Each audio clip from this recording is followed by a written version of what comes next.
Hi friends, welcome to అత్తా కోడళ్ళు వంటిల్లు. ఈరోజు మనం చక్కెర పొంగల్ చేసుకుందాం. శ్రావణ మాసం కదా, ప్రసాదం కోసం చేసుకుంటున్నాను, నైవేద్యం పెట్టడానికి. దీనికోసం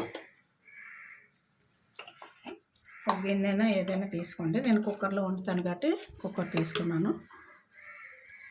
కొంచెం నెయ్యి వేసుకోండి, గీ వేసుకొని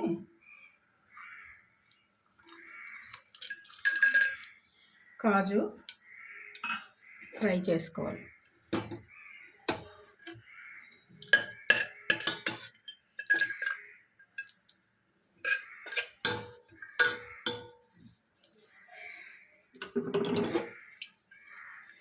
బ్రౌన్ కలర్ వచ్చే వరకు ఫ్రై చేసుకోండి.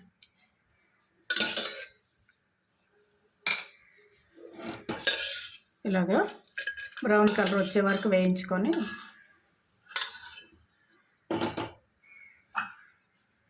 బౌల్లోకి తీసుకోండి.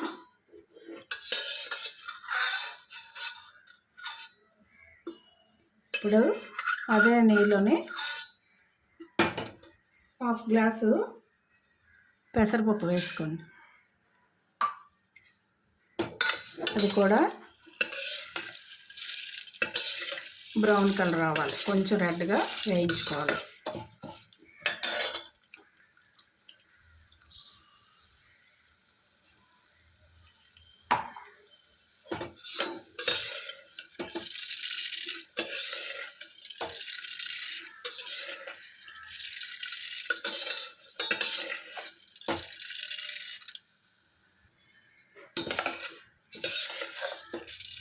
చూసారు కదా, పెసరపప్పు ఇలా వేగాలి. ఎర్రగా అయితే బాగుంటుంది. దాంట్లో గ్లాసు రైస్ కూడా వేసుకోండి. అర గ్లాసు పప్పుకి గ్లాసు రైస్ వేస్తే కరెక్ట్ సరిపోతుంది. రైస్ కూడా కొంచెం వేగాలి, వేగితే బాగుంటుంది. చక్కెర పొంగలి కొంచెం పలుగ్గా ఉంటే చాలా రుచిగా ఉంటుంది. అందుకోసమే నేతిలో వేయించుకుంటే టేస్ట్ చాలా బాగుంటుంది.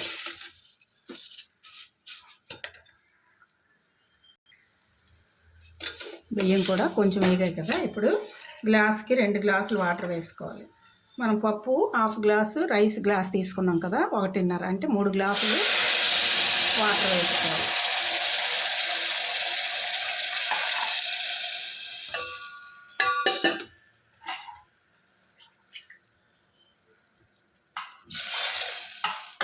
మూడు గ్లాసులు వేస్తే సరిపోతుంది.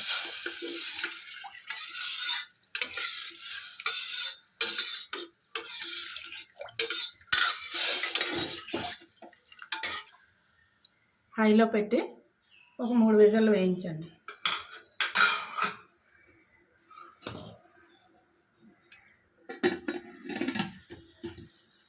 ఈలో బెల్లం కావాలంటే బెల్లం, పంచదార కావాలంటే పంచదార వేసుకోవాలి.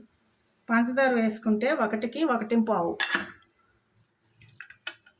అదే బెల్లం అయితే 1కి 1.5 వేయాలి.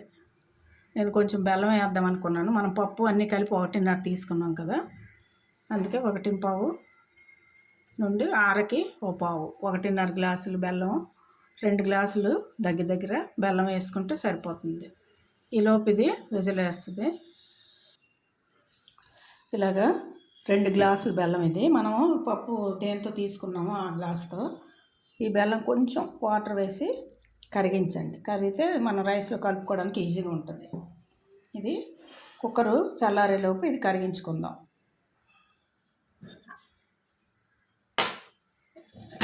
కుక్కరు చల్లారింది కదా,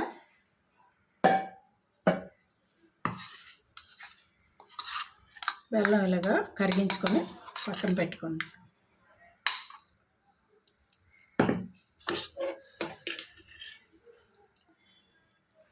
రైస్ కొంచెం ఇలా పలుగ్గా ఉంటేనే చక్కెర పొంగల్ బాగుంటుంది. పరవాన్నంక అయితే మెత్తగా మ్యాష్ చేయాలి. ఇప్పుడు దీంట్లో మనం తీసుకున్న బెల్లం వేసుకుందాం. పొయ్యి చేసుకొని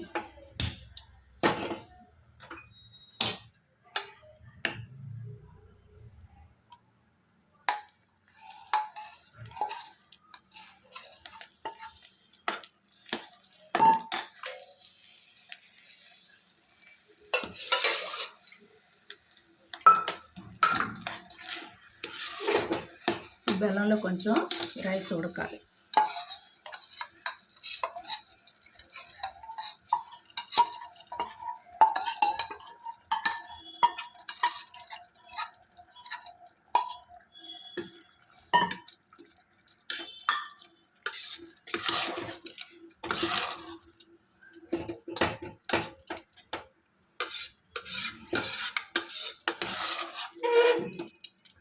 పెసరపప్పు వేయడం వల్ల నెయ్యి కూడా ఎక్కువ వేసాం కదా, దాంతో చాలా టేస్ట్గా ఉంటుంది.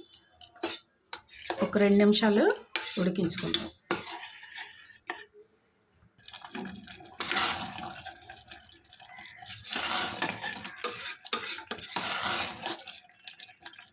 ఇందులో దాల్చిన చెక్క ఉంది కదా మన దగ్గర ఉంటుంది, అది వేయాలి.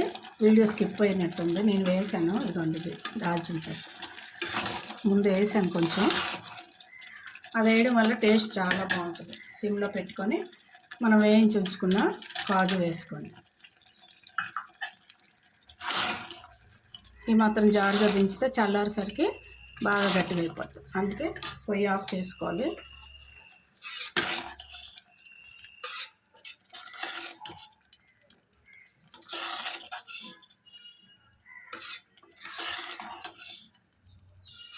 చూస్తారు కదా, మనకి చాలా బాగా టేస్ట్గా బెల్లంతో చక్కెర పొంగల్ రెడీ అయింది.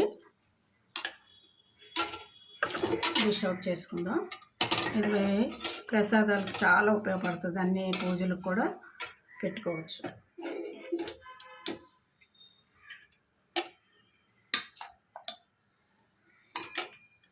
ఇలాగా ట్రై చేయండి. ఈ వీడియో మీకు నచ్చినట్లయితే షేర్ చేయండి, లైక్ చేయండి. కొత్తగా చూసే వాళ్ళైతే సబ్స్క్రైబ్ చేసుకోండి. Okay, thank you for watching. ఇంకా ఇందులో మనం యాలకులు కానీ ఇంకే వేయక్కర్లేదు. నెయ్యి వేసాం కదా ఎక్కువ, కాజు వేసుకుంటే చాలా సరిపోతుంది. Okay, thank you for watching.